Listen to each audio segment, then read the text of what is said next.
welcome back to another video, and welcome to this reading vlog of Wuthering Heights.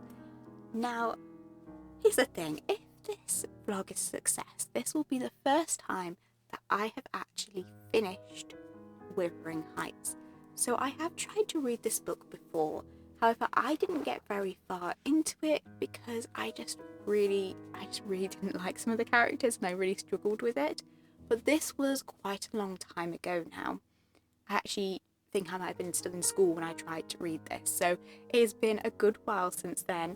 So I'm hoping that now that I am more familiar with classics, I've read quite a lot of different classics now, I've read more gothic classics, and I'm a bit more well informed, if you like, as to what this book is like and also what kind of story this is, because kind of despite what Hollywood's plugging right now, this is not actually a love story, because that was something I was shocked by the first time I went into this. This is a very gothic tale, it is a bit of a revenge story, and I'm hoping that because I know this all a bit more now, so going into it this time round, I will be able to finish it, and who knows, maybe I'll actually enjoy it. It could become a new favourite, you never know.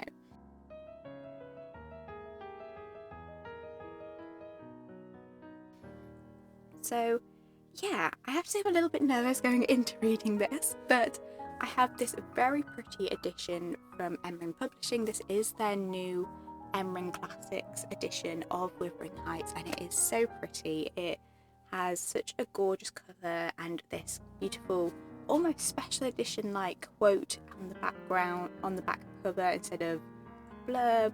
It also has a glossary, and yeah, all the chapters are separated, because in some classics editions the chapters run into each other and that can be very hard to deal with. So yeah, I'm really hoping that I will enjoy this book this time round, and even if I don't, at least it's a pretty book to add to my shelves. So here we go. For anyone who hasn't watched any of my reading and annotating vlogs before, just so you are aware, there will be quite a lot of spoilers in this video, because I will be taking you properly and truly along with me as I annotate Wuthering Heights. So let's get to it.